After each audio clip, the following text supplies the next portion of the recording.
este grupo de agiotagem, ok? Violência explodiu na região do arquipélago aqui em Porto Alegre no final de semana, hein?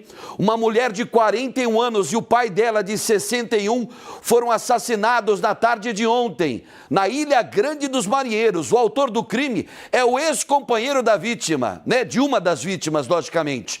Um jovem de 20 anos que passava pelo local na hora dos tiros também acabou baleado e está hospitalizado em estado grave. A repórter Gabriela Dias, ao vivo, tem mais informações aqui no telão. Boa tarde, Gabi Dias.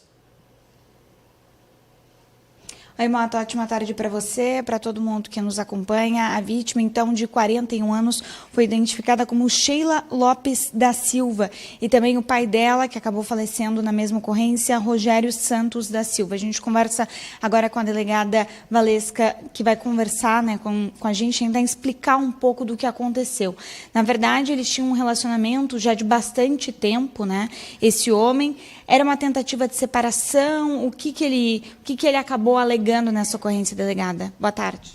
Boa tarde. Mais um caso de feminicídio, que a vítima morreu calada, porque não tinha medida protetiva de urgência, sequer havia ocorrência entre eles. Então, na tarde de ontem, ela foi passar o Dia dos Pais com o seu pai. O pai dela era vizinho do agressor. Ela já estava morando em outro bairro, eles estavam separados há 6 meses. Eles tiveram um relacionamento de 20 anos, com 2 filhos, um de 20 anos e um filho de 16 anos. Então, na tarde de ontem, ele foi até a casa do pai dela e a chamou no portão e disse que queria conversar com ela. Quando ela se negou, ele a puxou pelos cabelos e tentou arrastá-la para a casa dele. Aparentemente, ele queria cometer o crime dentro da residência dele. Em ela gritando, a mãe dela veio, ele disparou uma vez ao solo para assustar a mãe e naquela, gritaria, pedido de socorro, ele desferiu 2 disparos de arma de fogo contra o rosto dela. Então, ela veio a óbito. O pai dela veio tentar socorrê-la, também foi alvejado e veio a óbito. E um vizinho que estava ali passando pelo local tentou ajudar, também foi alvejado e está em morte cerebral. Esse homem, ele tinha porte de arma de fogo, vocês já sabem como é que ele teve acesso a isso, porque depois ele tentou também cometer suicídio, né? Agora ele está internado, mas não corre mais risco de morte. Sim, o autor ele tentou suicídio, não corre o risco de morte, e ele tinha 3 armas de fogo na casa, uma somente registrada, as outras 2 irregular, tanto é que ele foi autuado tanto pelo feminicídio, quanto pelo homicídio qualificado, quanto pela tentativa de homicídio e também pela posse irregular. As investigações preliminares apontaram que ele era um segurança de um time de futebol aqui da capital. E esse homem, apesar de, claro, ela não ter registrado nada ainda, mas pelo que vocês conversaram com a família, ele era um homem violento em relação aos filhos também, né? Se eles tinham 2 filhos, como é que era essa relação familiar? Já era bem conturbada e ela que não tinha registrado nada por enquanto? As testemunhas nos informaram que ele era um homem manipulador, ele fazia chantagem emocional, que é a violência psicológica, dizendo, se você se separar de mim, eu vou suicidar, eu vou morrer, você também não vai ter uma vida boa sem mim. Então, eles nunca presenciaram agressão física. Mas disseram que este homem ele era muito controlador, muito ciumento e que ela sofria essa violência há muitos anos. E, mais uma vez, a gente verifica que ela não buscou a ajuda dos órgãos públicos e, infelizmente, acabou sendo morta sem ter medida, Gabi, sem ter nos procurado. Mota, algum questionamento para a delegada? Diga. Não, primeiro eu quero parabenizar o trabalho que a delegada Valesca está desempenhando aí, né, dirigindo as delegacias especializadas no atendimento à mulher. E eu já observei em outras entrevistas da delegada Valesca a questão dos dias em que mais acontecem feminicídios aqui no Rio Grande do Sul. Ontem, mais uma vez, um domingo especial, um domingo de Dia dos Pais, e aí de novo aconteceu. Eu gostaria que você colocasse isso para a delegada, para ela comentar a respeito. Por gentileza, Gabi Dias. O Mota levanta a questão dos dias em que esses crimes costumam acontecer, né? Não só final de semana, no momento que as pessoas estão reunidas em casa, mas também ontem, que seria um momento de celebração, né? Mais uma vez de união, delegado. Sim, infelizmente, as pesquisas, elas indicam também a gente na lida diária ali na delegacia, no plantão policial, finais de semana, feriados, festas familiares, o próprio Natal, a gente observa um aumento no número de crimes praticados contra as mulheres. Por quê? Porque são crimes cometidos dentro dos lares, nas reuniões familiares, onde há, às vezes, o excesso de consumo de álcool e começa uma discussão mais acalorada. Então, infelizmente, essas datas, elas são de alerta para toda a população, para a Polícia Civil, porque a gente nota, sim, que há um aumento de crimes. Esse homem, ele estava sob o efeito de álcool ou drogas? Vocês sabem, tem essa informação já? A gente está aguardando os laudos periciais serem concluídos. Agora, nesse momento, né, qual rumo a investigação segue? Como é que funciona? Sim, a investigação segue, está a cargo da primeira DEAN aqui de Porto Alegre, mais testemunhas serão ouvidas, estamos aguardando também a conclusão dos laudos periciais, para que esse inquérito seja concluído e ele possa ser remetido o quanto antes ao Poder Judiciário, para que esse agressor venha a ser processado, condenado e que fique muitos anos preso, pagando pelos crimes que ele cometeu. Tomara. É importante a gente reforçar, então, em mais um caso como esse, em que a vítima não tinha nenhuma medida protetiva, a gente reforçar, delegada, os canais em que as mulheres podem fazer isso, como você bem comentou, talvez não tivesse tido alguma agressão física até esse momento, mas os próprios familiares, os filhos, os pais, já perceberam essa violência psicológica, né? E essa pressão que essa mulher vinha sofrendo, digamos assim, num relacionamento bem longo. Então, onde é que as pessoas podem denunciar? É o que a gente sempre fala, o feminicídio, ele nunca é o primeiro crime. Então, começa ali com a violência psicológica, a violência patrimonial, e aí culmina no feminicídio se esse ciclo não for rompido. Então, é importante que a vítima denuncie, que ela registre a ocorrência.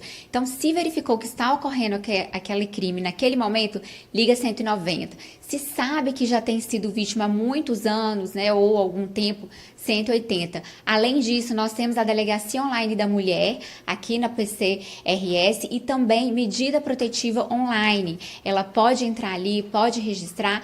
Além disso, as delegacias espalhadas por todo o Rio Grande do Sul, delegacia especializada no atendimento à mulher, que são as DEANs, a Sala das Margaridas, bem como as delegacias de pronto atendimento. Qualquer delegacia de polícia está apta a receber essa vítima, fazer o acolhimento, informar os direitos que elas têm, porque nós não queremos mais nenhuma mulher morta aqui no nosso estado, no nosso Brasil. Mota. Eu fico imaginando, lógico que é mais um caso terrível, né? Uma família destruída, e tem mais a outra família do vizinho, né? Do guri de 20 anos, que já está com morte encefálica, né? Está com morte cerebral. Eu fico imaginando o desespero das pessoas num dia tão bacana, um dia tão especial, um domingo tão especial como foi ontem, né? Dia dos Pais, para quem tem ele vivo, mas para quem não tem, né? Fica na memória, vem a saudade. E aí o que deveria ser uma tarde de celebração, como a Gabi Dias já falou, vira essa tragédia toda. Agora, eu tô curioso, eu sei que a polícia não pode passar muitas informações, muitos detalhes a respeito de um caso como esse, mas o vagabundo, esse covarde aí, mais um covarde, mais um machista, né, que apronta, que causa uma tragédia e que depois diz que tentou suicídio. Olha o que ele fez, gente. Tirou a vida da mulher com quem ele conviveu por mais de 20 anos. Inclusive com quem ele deixou 2 filhos, tem 2 filhos com ela.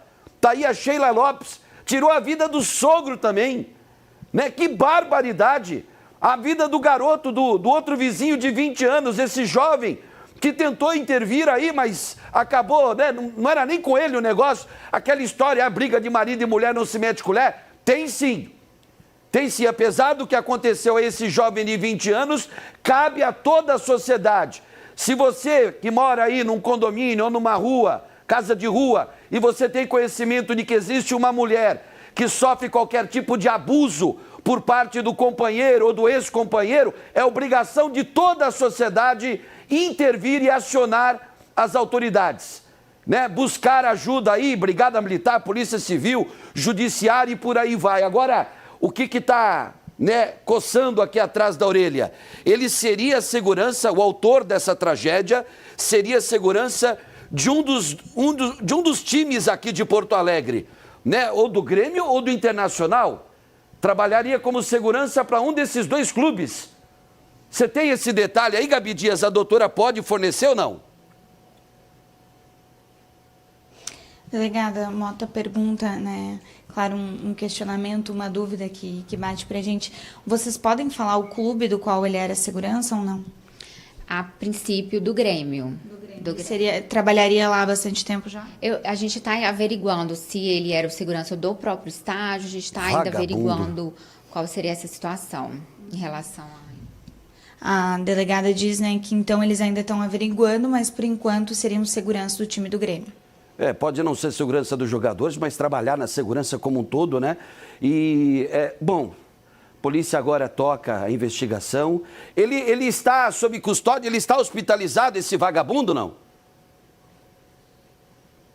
Ele ainda está hospitalizado, sim, mas não corre mais risco de morte, mas por enquanto segue hospitalizado. Esse daí é mais um que tem que viver, não pode morrer. A morte para um canalha como ele aí é muito simples. Muito simples, ele tem que viver aí 130, 140 anos. Eu sei que é utopia, né? Acreditar que ele vai permanecer aí 50, ele tem quantos anos aí? 50 e pouco? Que ele vai ficar mais 50 anos na cadeia é utopia. Vai ficar aí mais 20, mais 30 anos, mas torcendo para que isso aconteça, né? Mais algum detalhe para perguntar para a delegada Valesca ou Gabi Dias?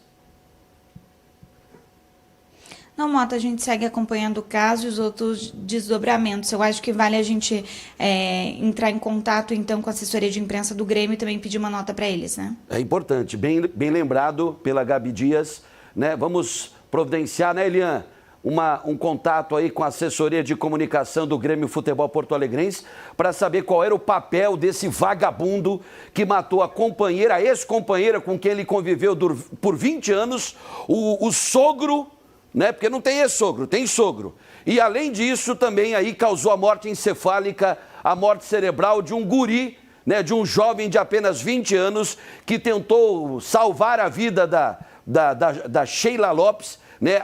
A gente já mostrou e também tentou salvar as pessoas que estavam lá. Agora, das 3 armas, me dá as imagens aí, por favor, Chiclé. Ele tinha 3 armas em casa, né? Ele guardava 3 armas, uma pistola...